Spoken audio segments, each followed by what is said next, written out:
तो पहला भाग में हम देखते हैं प्रभु यीशु मसीह ने अपने मसीहियों के बारे में बोला, और चौथे वचन में मत्ती 24:4 में लिखा है, प्रभु ने कहा तुम लोग धोखा ना खाओ। पढ़ेंगे क्या 24:4?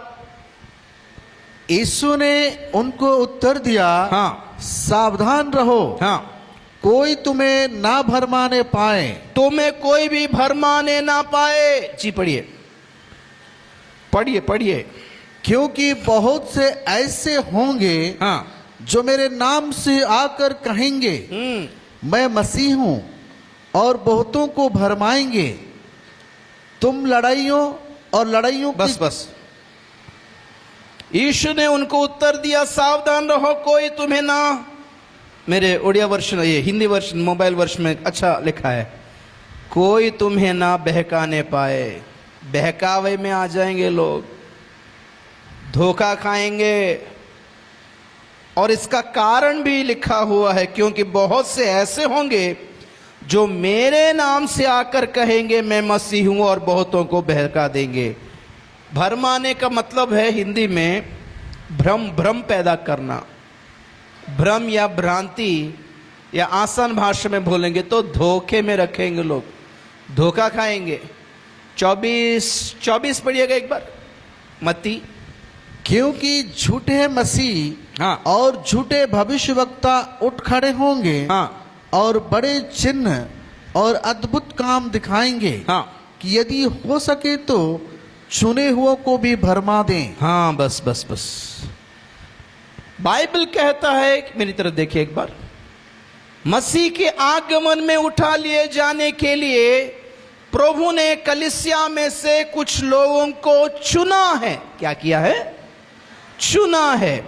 तो यहां पे लिखा है, शैतान ऐसे ऐसे कामों को, चिन्ह को, आश्चर्य कामों को, या चंगाइयों को, या भविष्यवाणियों को सुनाई देगा, या बोलेगा, या चिन्ह दिखाएगा, ताकि चुने हुए लोग भी बहकावे में आ जाएंगे, भ्रम में आ जाएंगे, भरमा नहीं पाएंगे। चुने हुए लोग भी, याद रखना, चुने हुए लोग चंगाई और आशीष या भविष्यवाणी के पीछे नहीं भागते। अगर कुछ भविष्यवाणी सुनना है तो बाइबल इस अंत के दिनों के बारे में जो भविष्यवाणी लिखी है उसको सुनिएगा। ऐसा दिन है आज का दिन। Hallelujah, hallelujah. झूठे भविष्यद्वक्ता बहुत सारे लोग भी निकले हैं, बाहर निकले हैं संसार में।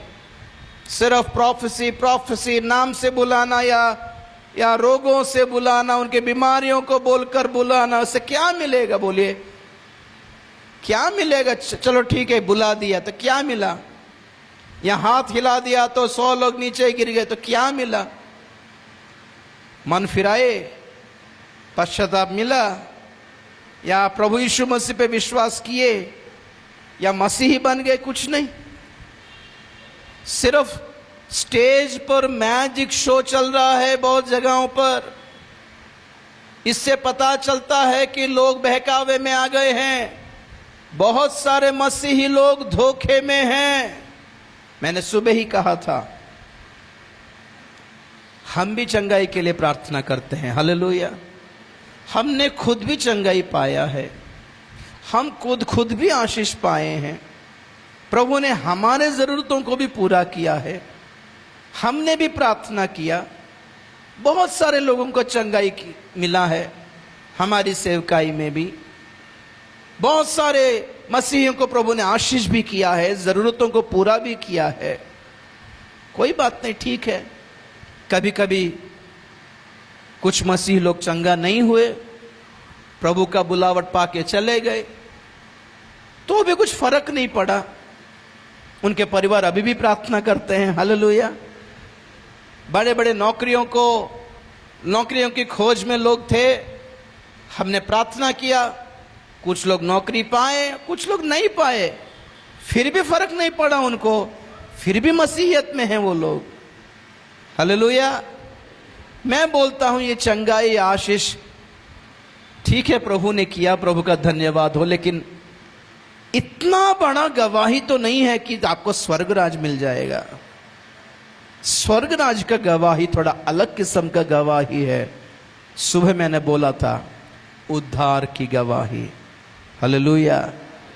चाहे बीमारियां चंगा हो या ना हो, मसीहियों को स्वर्ग मिलेगा, उसकी गारंटी है। नौकरियां मिले या ना मिले, पैसा मिले या ना मिले, खुद का घर हो या किराए पर रहो, फर्क नहीं पड़ना चाहिए। अगर आप लोग मसीही हो तो आपको स्वर्ग का राज्य मिलेगा, इसकी गारंटी है। सुसमाचार हमें स्वर्ग की गारंटी देती है, बाकी सब प्रभु की मर्जी। Hallelujah, praise the Lord. उसके पीछे दौड़ना नहीं है, उसके पीछे भागना नहीं है, ठीक है। तो बहुत सारे चेले लोग या सेवक लोग सिर्फ इसी बिजनेस माइंड में हैं, कभी भी अपने सुसमाचार के द्वारा स्वर्ग के बारे में नहीं बोलते। ये लोग पापों से मुक्ति के बारे में कम, बीमारियों से चंगाई के बारे में ज्यादा बोला जाता है। सुसमाचार का लक्ष्य, मैंने सुबह कहा था, सुसमाचार का मकसद बीमारियों को चंगा करना नहीं है, पापों से छुटकारा देना है। मैं आपको बोलता हूं, एक सवाल पूछता हूं, आपको पता है कि प्रभु यीशु मसीह क्रूस पर चढ़ने से पहले भी बहुत सारे लोगों को चंगा किए थे कि नहीं?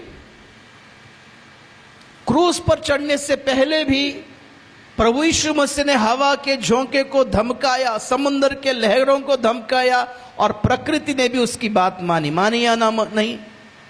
प्रभु यीशु मसीह क्रूस से चढ़ने से पहले ही 5000 से अधिक भीड़ को खाने के लिए दिया, 5 रोटी और 2 मछलियों को पकड़कर। मतलब बिना क्रूस के वो अद्भुत आश्चर्य कार्य कर सके थे। तो अगर बिना क्रूस के ये चंगाई दे पा रहे हैं, भूतों को भगा पा रहे थे, और बिना क्रूस के अगर इतने अद्भुत काम कर पाए, तो क्रूस पे कुछ क्यों चढ़े? बोलिएगा एक बार तो, क्रूस पे चढ़ने की क्या जरूरत थी? बिना क्रूस के चंगाई मिल जाएगा, लेकिन बिना क्रूस के पापों से मुक्ति नहीं मिलेगी भैया, इसलिए वो क्रूस पे चढ़े। हालेलुया। तो क्रूस का सुसमाचार चंगाई नहीं है, क्रूस का सुसमाचार अद्भुत काम नहीं है, क्रूस का सुसमाचार रोटी मछली खाना नहीं है, क्रूस का सुसमाचार पापों से बचाव है, ईश्वर के क्रोध से बचाव है, पाताल लोक से बचाव है, परमेश्वर के न्याय से बचाव, छुटकारा और मुक्ति है क्रूस का सुसमाचार। लेकिन देखो तो आजकल सभाओं में, सुसमाचार के सभाओं में क्रूस का असली सुसमाचार कौन सुना रहा है? इससे यह पता चलता है कि सुसमाचार कब का बंद हो चुका है। सिर्फ ड्रामा चल रहा है, ड्रामेबाजी बहुत ज्यादा हो गई। लोगों का भीड़ इकट्ठा करना है, चंगाई के बारे में बोलेंगे तो लोगों का भीड़ आ जाएगा। कितने लोग चंगा हो रहे हैं बोलिए तो? ज्यादा से ज्यादा 5-10 लोग, उससे ज्यादा कुछ ना, वो भी पेट दर्द और कमर दर्द, उससे ज्यादा कुछ नहीं हो रहा, उससे ज्यादा कुछ नहीं हो रहा। जो लोग चंगे हुए हैं, बाद में पूछो उनको जाकर, घर में जाके, फिर से वो बीमारियां वापस आती हैं। देखा है मैंने बहुत लोगों को। हाँ, कुछ लोग चंगे भी हो रहे हैं, बड़ी बात तो नहीं है, लेकिन फिर भी इससे छुटकारा नहीं मिलता, इससे पापों से छुटकारा नहीं मिलता, क्योंकि क्रूस का सुसमाचार पापों से छुटकारा दिलाना है। Hallelujah, hallelujah. इसलिए मसीहियों में या आजकल के दिनों में हम देखते हैं चंगाई पाए हुए लोग ज्यादा हैं, आशीष पाए हुए लोग ज्यादा हैं, लेकिन उद्धार पाए हुए लोग कम हैं। तो इसलिए प्रभु यीशु मसीह के आगमन के समय में प्रभु अपने लोगों को छांट कर लेगा, फिल्टर करेगा, छानबीन कर चुने हुए लोगों को ले जाएगा, यही बाइबल कहता है। और हमारी प्रार्थना, हमारी सेवकाई और आज हमारा प्रचार का मकसद यह है कि हम लोग भी उस चुने हुए झुंड में शामिल हो पाए। Hallelujah, hallelujah. बाकी चीजें बाद में देखेंगे। पहली बात यह है कि प्रभु चुने हुए में से हमको भी गिनना शुरू करो प्लीज। कहीं आपका आगमन को हम लोग मिस ना कर बैठे, आगमन को खो ना जाए। प्रभु इतना चंगाई पाकर, इतना आशीष पाकर अगर आगमन में नहीं गए तो कुछ नहीं बचेगा धरती पर। बोल रहा हूं आपको, यहां तक कि ढंग का मौत भी नसीब नहीं होगा।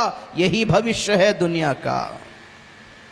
तो पहला चिन्ह हमने देखा, प्रभु यीशु मसीह ने मसीहियों में चिन्ह दिखाया और कहा कि बहुत सारे मसीही लोग बहकावे में आ जाएंगे, भ्रम में रहेंगे, भ्रांति में रहेंगे या धोखा खाएंगे। धोखे का मतलब क्या है? धोखे का मतलब यह है कि जो लोग जो वो नहीं है, खुद को वही समझते। लोग समझते हैं कि मैं बहुत पवित्र हूं, मैं बहुत अच्छा मसीही हूं, मैं बहुत अच्छा प्रार्थना करता हूं, मैं तो प्रभु का अपना बेटा हूं बोल के सोचते हैं, लेकिन है नहीं ये लोग। यही भ्रम है। खुद को एक बार परखिएगा, परख के देखो कि सच में हम लोग वो हैं या नहीं। बोलने से कुछ नहीं होता। बोलने के लिए बहुत सारे लोग खुद को अपने बहुत बड़े बड़े भक्त सोचते हैं, वो बहुत बड़ा भक्त हूं सोचते, कुछ नहीं होता, अंदर कुछ नहीं है भैया। बहुत लोगों की जिंदगी अंदर ही अंदर सड़ गई है, लेकिन बाहर दिखावा बहुत अच्छा दिखावा है।